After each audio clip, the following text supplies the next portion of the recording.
Real star Upendra ಒಂದು ಕಾಲದಲ್ಲಿ ದೊಡ್ಡ ದೊಡ್ಡ ಡೈರೆಕ್ಟರ್ ಓಂ ತರ ಒಂದು ಸಿನಿಮಾನ ಮಾಡಿ ಇಡೀ ಕನ್ನಡ ಇಂಡಸ್ಟ್ರಿನೇ ನೆಕ್ಸ್ಟ್ ಲೆವೆಲ್ ತಗೊಂಡೋಗಿದ್ರು ಆ ಕಾಲದಲ್ಲಿನೇ. ಇದ್ರ ಜೊತೆಗೆ ಸಿನಿಮಾ ಹೀರೋ ಕೂಡ ಮಾಡ್ಕೊಂಡ್ ಬರ್ತಾ ಜನರನ್ನೆಲ್ಲ ಒಂದು ಲೆವೆಲ್ಗೆ ಎಂಟರ್ಟೈನ್ಮೆಂಟ್ ಕೂಡ ಮಾಡಿದರೆ ಅದನ್ನು ಕೂಡ ಮರೆಯಂಗಿಲ್ಲ. ಹೀರೋ ಆಕ್ಟ್ ಮಾಡ್ತಾ ಕೆಲವು ಕಡೆ ಡೈರೆಕ್ಷನ್ ನ ಮರಿತಾ ಬರ್ತಾ ಇದ್ರು. ಸೊ ಇದೀಗ ತುಂಬಾ ವರ್ಷಗಳ ಆದ್ಮೇಲೆ ಒಂದು ಹೊಸ ಮೂವಿನ ಅವರೇ ಡೈರೆಕ್ಷನ್ ಕೂಡ ಮಾಡ್ತಾ ಇದಾರೆ.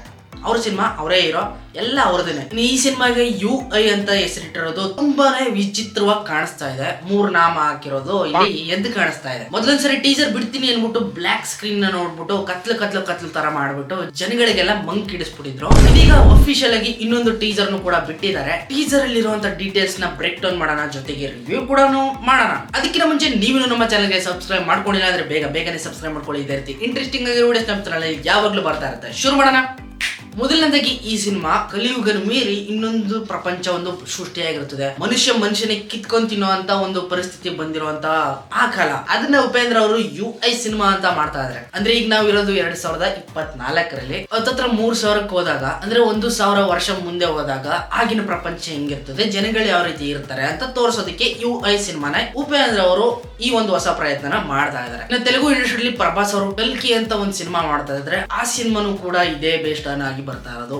ಬರುವಂತ ಕಾಲ ಯಾವ ರೀತಿ ಇರುತ್ತೋ ಹೆಂಗಿರುತ್ತೋ ಅದನ್ನ ತೋರಿಸೋದಕ್ಕೆ ಹೊರಟಿದೀವಿ ಅಂತ ಅವರು ಮಾಡ್ತಾ ಇದಾರೆ. ಈ ಕಡೆ ನಮ್ಮ ಉಪೇಂದ್ರ ಅವರು ಕೂಡ ಮಾಡ್ತಾ ಇದಾರೆ. ಡಿಫ್ರೆಂಟ್ ಆಗಿರೋ ವರ್ಲ್ಡ್ ಅನ್ನ ನೀವು ನೋಡ್ತೀರಾ. Same as it is avatar ಸಿನಿಮಾನ ನೀವು ನೋಡಿರ್ಬೋದು. ಅವತಾರ್ ಸಿನಿಮಾದಲ್ಲಿ ಇರುವಂತ ಪ್ರಾಣಿಗಳು, ಪಕ್ಷಿಗಳು ವಿಚಿತ್ರವಾಗಿರ್ತವೆ. ನಮ್ಮ ಉಪೇಂದ್ರ ಅವರ UI ಸಿನಿಮಾದಲ್ಲೂ ಕೂಡ ಈ ರೀತಿ ಒಂದು ವಿಚಿತ್ರವಾದ ಪ್ರಾಣಿಗಳನ್ನ ನೀವು ನೋಡ್ಬೋದು. ಇದನ್ನ ನೋಡ್ಬಿಟ್ಟು ನಾನು ನಿಜವಾಗ್ಲೂ ಅವತಾರೇ ಬಂತು ಅಂತ ಅನ್ಕೊಂಡಿದ್ದೆ. ಈ ರೀತಿ ಒಂದು ವಿಚಿತ್ರವಾಗಿರುವಂತ ಪ್ರಪಂಚದಲ್ಲಿ ಇವರಿಬ್ರು ಸೇರ್ಕೊಂಡು ಏನ್ ಮಾಡ್ತಾರೆ ಅನ್ನೋದೇ ಸಸ್ಪೆನ್ಸ್ ಇಲ್ಲಿ. ಅದಾದ್ಮೇಲೆ ಒಂದು ಡಿಫ್ರೆಂಟ್ ಆಗಿರೋ ವರ್ಲ್ಡ್ ಅನ್ನ ಉಪೇಂದ್ರ ಅವರು ತೋರಿಸೋದಕ್ಕೆ ತುಂಬಾನೇ ಎಫರ್ಟ್ ಹಾಕಿ ಈ ಸಿನಿಮಾದಲ್ಲಿ ಗ್ರಾಫಿಕ್ಸ್ ಲೆವೆಲ್ ನ ಒಂದು ಲೆವೆಲ್ ತಗೊಂಡೋಗಿದ್ದಾರೆ. ಆ ಲೆವೆಲ್ ಅಲ್ಲಿ ಇದೆ ಅಂತ ಹೇಳೋದಕ್ಕಾಗಲ್ಲ. ಅದಲ್ದೇ ಇದನ್ನ ನೋಡ್ತಾ ಇದ್ರೆ ಸ್ವಲ್ಪ ರಿಯಲಿಸ್ಟಿಕ್ ಆಗೂ ಕಾಣ್ತಾ ಇದೆ, ಇದು ಮಾತ್ರ ಅಷ್ಟೇ. ಅದಾದ್ಮೇಲೆ ಸಿಟಿ ಒಳಗಡೆಗೆ ಹೋಗ್ಬಿಡ್ತದಲ್ಲ, ಅಲ್ಲಿಂದ ಶುರು ಆಗುತ್ತೆ ವಿಚಿತ್ರವಾದ ಗ್ರಾಫಿಕ್ಸ್. ಇನ್ ಸ್ವಲ್ಪ ಕ್ವಾಲಿಟಿ ಬೇಕಾಗಿತ್ತು ಅಂತ ಅನಿಸ್ತಾ ಇದೆ. ಯಾಕಂದ್ರೆ ಸೆಟ್ ಗಳು ಯಾವ ರೀತಿ ಹಾಕಿದಾರೋ ಅದು ಕಣ್ಣಿಗೆ ಬಡದಂಗೆ ಕಾಣಿಸ್ತಾ ಇದೆ. ಅದಕ್ಕೋಸ್ಕರ ಸ್ವಲ್ಪ ರಿಯಲಿಸ್ಟಿಕ್ ಆಗಿ ಸ್ವಲ್ಪ ಗ್ರಾಫಿಕ್ಸ್ ನ ಇಂಪ್ರೂವ್ ಮಾಡಿದಿದ್ರೆ ಇನ್ನು ನೆಕ್ಸ್ಟ್ ಲೆವೆಲ್ ಗೆ ತಗೊಂಡು ಹೋಗ್ಬಹುದಾಗಿತ್ತು. ಬಟ್ ಈ ಟೀಸರ್ ಒಳಗಡೆ ಸ್ಟೋರಿ ನಮ್ಗೆ ಅಷ್ಟೊಂದು ಗೊತ್ತಾಗದೇ ಇರೋ ಕಾರಣ ಕ್ವಾಲಿಟಿ ಕಂಟೆಂಟ್ ನ ಇಲ್ಲಿ ನೋಡಬಹುದು. ಇಲ್ಲಿ ಕೆಲವೊಂದಷ್ಟು ಶಾರ್ಟ್ ಗಳನ್ನ ನೀವು ಗಮನಿಸಿ, ಜನಗಳೆಲ್ಲ ಬ್ಯಾಗ್ ಹಿಡ್ಕೊಂಡು ಯಾವ್ದೋ ಒಳಗಡೆ ನುಗ್ತಾ ಇದಾರೆ. ಇದನ್ನ ನೋಡಿದ್ರೆ ನಿಮ್ಗೆ ಏನ್ ಅನ್ಸ್ಬೋದು? ನನಗೊಂಥರ ಆತಂಕ ಉಂಟು ಮಾಡ್ತಾ ಇದೆ. ಜನಗಳೆಲ್ಲ ಸೇರಿ ಏನೋ ಒಂದು ದೊಡ್ಡ ಕೆಲಸ ಮಾಡೋದು ಕೊಡ್ತಾ ಇದಾರೆ ಅಂತ ನನಗೆ ಫೀಲ್ ಆಗ್ತಾ ಇದೆ. ಅದಲ್ಲದೆ ವಿಚಿತ್ರವಾದ ಪ್ರಾಣಿಗಳನ್ನೆಲ್ಲ ಸುಟ್ಕೊಂಡು ತಿನ್ನುವಂತ ಪರಿಸ್ಥಿತಿ ಬಂದ್ಬಿಟ್ಟಿರ್ತದೆ. ಅಲ್ಲಿ ಸಿಕ್ಕಿರುವಂತ ನಾಯಿ ಹಂದಿಗಳನ್ನೆಲ್ಲ ರೋಸ್ಟ್ ಮಾಡ್ಕೊಂಡು ತಿಂತಾರ ಅಂತ ಪರಿಸ್ಥಿತಿ ಅಲ್ಲಿ ಎದ್ದು ಕಾಣಿಸ್ತಾ ಇದೆ. ಅದಲ್ಲದೆ ಹಾಗೆ ಎಲ್ಲ ಲೀಗಲ್ ಆಗ್ಬಿಟ್ಟಿರ್ತದೆ. ಲೀಗಲ್ ಅಂದ್ರೆ ಗನ್ ಯೂಸ್ ಮಾಡ್ಬೋದು, ಪಿಸ್ತೂಲ್ ಯೂಸ್ ಮಾಡ್ಬೋದು, AK-47 ಯೂಸ್ ಮಾಡ್ಬೋದು, ಎಲ್ಲ ಯೂಸ್ ಮಾಡ್ಬೋದು. ಇಲ್ಲಿ ಇಲ್ಲಿಗಲ್ ಅನ್ನೋದೇ ಇಲ್ಲ, ಎಲ್ಲ ಲೀಗಲ್. ಏನ್ ಬೇಕಾದ್ರೂ ಮಾಡು, ನಿನ್ ಇಷ್ಟ ಬಂದಂಗ್ ಮಾಡು. ಅದಲ್ದೇ ಇಲ್ಲೂ ಕೂಡ ಕೆಲವೊಂದಷ್ಟು ಕಡೆ ಪಾಲಿಟಿಕ್ಸ್ ನ ನೋಡಬಹುದು. ಒಂದ್ ಕಡೆ ಅಚ್ಯುತ್ ಕುಮಾರ್ ಅವರು ಪಿರಮಿಡ್ ಗಳ ಕಿಂಗ್ ತರ ಕಾಣಿಸ್ತಾ ಇದಾರೆ.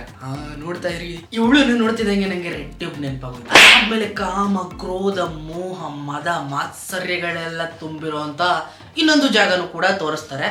ಇಲ್ಲಿ ಎಲ್ಲ ಅಣ್ಣ ತಮ್ಮದಿರು ಬಂದು ಹೋಗುವಂತ ಜಾಗ ಇದೆ. ಅದಲ್ದೇ ಹಿಂದೆ ಉಳಿದಿರುವಂತ ಜನಗಳನ್ನೆಲ್ಲ ಎಳ್ಕೊಂಡ್ಬಂದು ಒಂದ್ ಕಡೆ ಸೆರೆ ಮಾಡಿ ಇಟ್ಕೊಂಡಿರ್ತಾರೆ. ಏನಕ್ಕೆ ಯೂಸ್ ಮಾಡ್ಕೊಳ್ಳೋದಕ್ಕೆ ಅಂತ ಇದುವರೆಗೂ ಕಂಡಿಡಿಯಕ್ಕಾಗದಿರೋಂತ ಸತ್ಯ. ಮೋಸ್ಟ್ಲಿ ಇದ್ರಲ್ಲೇ ಇರ್ಬೋದು ಅನ್ಸುತ್ತೆ ಮೇನ್ ಹೈಲೈಟ್. ಇಲ್ಲೇ ಟ್ವಿಸ್ಟ್ ತಗೋಬಹುದು. ಅದಲ್ಲದೆ ಏನಾದ್ರು ತಪ್ಪಿಪ್ ಮಾಡ್ಬಿಟ್ರೆ ಅವ್ರನ್ನ ಸಾಯಿಸೋದಕ್ಕೆ ಅಂತ ವಿಚಿತ್ರವಾದ ಕರೆಂಟ್ ಸರ್ಕ್ಯೂಟ್ ಗಳನ್ನೆಲ್ಲ ನೀವು ನೋಡ್ಬೋದು. ಅಲ್ಲಿ ಇದರ ಉಸ್ತುವಾರಿ ಎಲ್ಲ ರವಿಶಂಕರ್ ಅವರು ವಹಿಸ್ಕೊಂಡಿರ್ತಾರೆ. ಒಂದ್ ರೀತಿ ಯಮಧರ್ಮನ್ ತರ. ಏನಾದ್ರು ತಪ್ಪು ಮಾಡಿದ್ರೆ ಎಳ್ಕೊಂಬಂದು ಈ ತರ ಒಂದು ಶಿಕ್ಷೆಗಳನ್ನ ಕೊಡೋದಕ್ಕೆ ರವಿಶಂಕರ್ ಅವರು ಇಲ್ಲಿ ಒಂದು ಆಡಳಿತ ಮಾಡ್ತಾ ಇರ್ತಾರೆ. ಸುತ್ತಮುತ್ತ ಇರೋ ಜನಗಳನ್ನೆಲ್ಲ ನೋಡ್ತಾ ಇದ್ರೆ ಆರ್ಯಭಟರ್ಗಳ ತರ ಕಾಣ್ತಾ ಇದಾರೆ. ಯಮಧರ್ಮನ ಪಕ್ಕ ಕುಂತಿರೋದು, ನಿಂತಿರೋದು, ಚಿತ್ರಹಿಂಸೆ ಕೊಡೋರು ಇರ್ತಾರಲ್ಲ ಅವ್ರ ರೀತಿ ಕಾಣಿಸ್ತಾ ಇದ್ದಾರೆ. ಅಂದ್ಮೇಲೆ ಇವರು ಯಮಧರ್ಮ ಅಂತ ಕನ್ಫರ್ಮ್ ಆಗ್ತಾ ಇದೆ. ಆಮೇಲೆ ಒಂದು ಮೀಟಿಂಗ್ ಕೂಡ ನೀವು ಅಬ್ಸರ್ವ್ ಮಾಡ್ಬೋದು. ಪೆಟ್ರೋಲ್ ಕ್ಯಾನು, ದೊಣ್ಣೆ ಗಿಣ್ಣೆ ಎಲ್ಲ ತಗೊಂಡ್ಬಂದವ್ರೆ. ಏನಾದ್ರೂ ಒಪ್ಕೊಳ್ಳಿಲ್ಲ ಅಂದ್ರೆ ಅಲ್ಲೇ ವಾಡ್ದು ಸುಟ್ಬಿಟ್ಟು ಹೋಗ್ಬಿಡ್ತಾರೆ, ಏನೋ ಗೊತ್ತಿಲ್ಲ. ಈ ರೀತಿ ಮೀಟಿಂಗ್ ಕೂಡ ಇಲ್ಲಿ ನೋಡ್ಬೋದೇನೋ.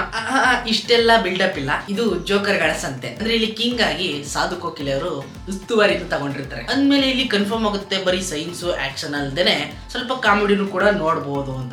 ಸಾಧು ಕೋಕಿಲೆ ಅವ್ರದ್ದು ಸ್ವಲ್ಪ ಝಲಕ್ ಇರುತ್ತೆ ಬಿಡಿ. ಇನ್ನು ಟೀಸರ್ ನ ಇನ್ನೊಂದು ಶಾರ್ಟ್ ಅಲ್ಲಿ ಅವ್ರ ಪಕ್ಷ ಇವ್ರ ಪಕ್ಷ ಎಲ್ಲಾ ಪಕ್ಷಗಳು ಸೇರ್ಕೊಂಡು ಕೊನೆಗೆ ಒಂದು ಯುದ್ಧನೂ ಕೂಡ ಮಾಡ್ತಾ ಇರ್ತಾರೆ.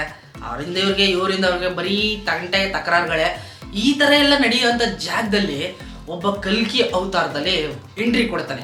ಅದು ಬೇರೆ ಇನ್ಯಾರು ಅಲ್ಲ, ನಮ್ಮ ಉಪೇಂದ್ರ ಸರ್. ಉಪೇಂದ್ರ ಅವ್ರು ಬಂದ್ಮೇಲೆ ಇಲ್ಲಿ ಏನ್ ಮಾಡ್ತಾರೆ ಅನ್ನೋದನ್ನ ಟ್ರೈಲರ್ ಅಲ್ಲಿ ನೋಡ್ಬೇಕಾಗುತ್ತೆ. ನಾವು ಇಲ್ಲಿವರೆಗೂ ಕರ್ಕೊಂಡ್ಬಂದು ಟೀಸರ್ ನ ಒಂದ್ ರೀತಿ ಡಿಫ್ರೆಂಟ್ ಆಗಿ ಜನ ಹೆಂಗಿರ್ತಾರೆ, ಯಾರ್ಯಾರು ಏನೇನ್ ಮಾಡ್ತಾ ಇದಾರೆ, ಹೀರೋ ಹೆಂಗ್ ಬರ್ತಾನೆ ಅನ್ನೋದನ್ನ ಮಾತ್ರ ಈ ಸಣ್ಣ ಟೀಸರ್ ಒಳಗಡೆ ನಮ್ಗೆ ರಿವೀಲ್ ಮಾಡ್ಬಿಟ್ಟಿದ್ದಾರೆ. ಅದರಲ್ಲೂ ಉಪೇಂದ್ರ ಅವರು ಕತ್ತು ಎತ್ತಾ ಇರೋ ಸೀನ್ ನ ನೋಡ್ಬಿಟ್ಟು ನಿಜವಾಗ್ಲೂ ಕಲ್ಪನಾನೇ ಬಂದ್ಲು ಅಂತ ಅನ್ಕೊಂಡ್ಬಿಟ್ಟಿದೆ ಕಲ್ಪನಾ ಅವಳು. ಸೊ ಒಟ್ನಲ್ಲಿ ಫೈನಲ್ ಆಗಿ ಹೇಳ್ಬೇಕು ಅಂದ್ರೆ ಸಿನಿಮಾದ ಸ್ಟೋರಿ ಒಂದು ಲೆವೆಲ್ಗೆ ಏನೋ ಬರೋ ತರ ಕಾಣಿಸ್ತಾ ಇದೆ, ಆದ್ರೆ ಕ್ವಾಲಿಟಿ ಮಾತ್ರ ತುಂಬಾ ಬೆಕ್ಕರ್ ಆಗಿದೆ. ಸೆಟ್ ಗಳೆಲ್ಲ ಎದ್ದು ಕಾಣಿಸ್ತಾ ಇದೆ. ಅಕ್ಕಪಕ್ಕದಲ್ಲಿರುವಂತ ಸೆಟ್ ಗಳು ಮನೆಗಳೆಲ್ಲ ಡೂಪ್ಲಿಕೇಟ್ ಅನ್ನೋದನ್ನ ಅನ್ಎಜುಕೇಟೆಡ್ ಆಗಿರುವಂತ ಚಿಕ್ಕ ಚಿಕ್ಕ ಮಕ್ಕಳುಗಳೆಲ್ಲ ಕಂಡು ಹಿಡಿದ್ಬಿಡ್ತಾರೆ. ಆ ರೀತಿ ನೆಕ್ಸ್ಟ್ ಲೆವೆಲ್ ಗ್ರಾಫಿಕ್ಸ್ ನ ತೋರಿಸಿದ್ದಾರೆ. ಸೊ ಫೈನಲ್ ಆಗಿ ಇಷ್ಟು ವರ್ಷಗಳಾದ್ಮೇಲೆ ಡೈರೆಕ್ಷನ್ ಗೆ ಇಳಿತಾ ಇದಾರೆ. ಒಂದ್ ರೀತಿ ವಿಚಿತ್ರವಾದ ಎಕ್ಸ್ಪೆರಿಮೆಂಟ್ ನ ಮಾಡೋದಕ್ಕೆ ಹೋಗ್ತಾ ಇದಾರೆ ಸ್ಯಾಂಡಲ್ವುಡ್ ನಲ್ಲಿ. ಸೊ ಸಿನಿಮಾ ಬರೋದಕ್ಕೆ ಇನ್ನೂ ತುಂಬಾ ಟೈಮ್ ಇದೆ. ಅಷ್ಟರಲ್ಲಿ ಏನಾದ್ರು ಚೇಂಜಸ್ ಮಾಡ್ತಾರ ನೋಡೋಣ. ಸೊ ನಿಮ್ಗೆ ವಿಡಿಯೋ ಇಷ್ಟ ಆಗಿದೆ ಅಂತ ಅನ್ಕೊಂಡಿದ್ರೆ, ಇಷ್ಟ ಆಗಿದ್ರೆ ಪ್ಲೀಸ್ ಲೈಕ್ ಮಾಡಿ, ಶೇರ್ ಮಾಡಿ, ಕಮೆಂಟ್ ಮಾಡಿ. ಇದೇ ರೀತಿ ವಿಡಿಯೋಸ್ಗಾಗಿ ನಮ್ಮ ಚಾನಲ್ ನ ಸಬ್ಸ್ಕ್ರೈಬ್ ಮಾಡಿ. ಮುಂದಿನ ವಿಡಿಯೋದಲ್ಲಿ ಸಿಗ್ತೀನಿ. ಅಲ್ಲಿವರೆಗೂ ಕಾಯ್ತಾರೆ. Keep watching. ಬಾಯ್.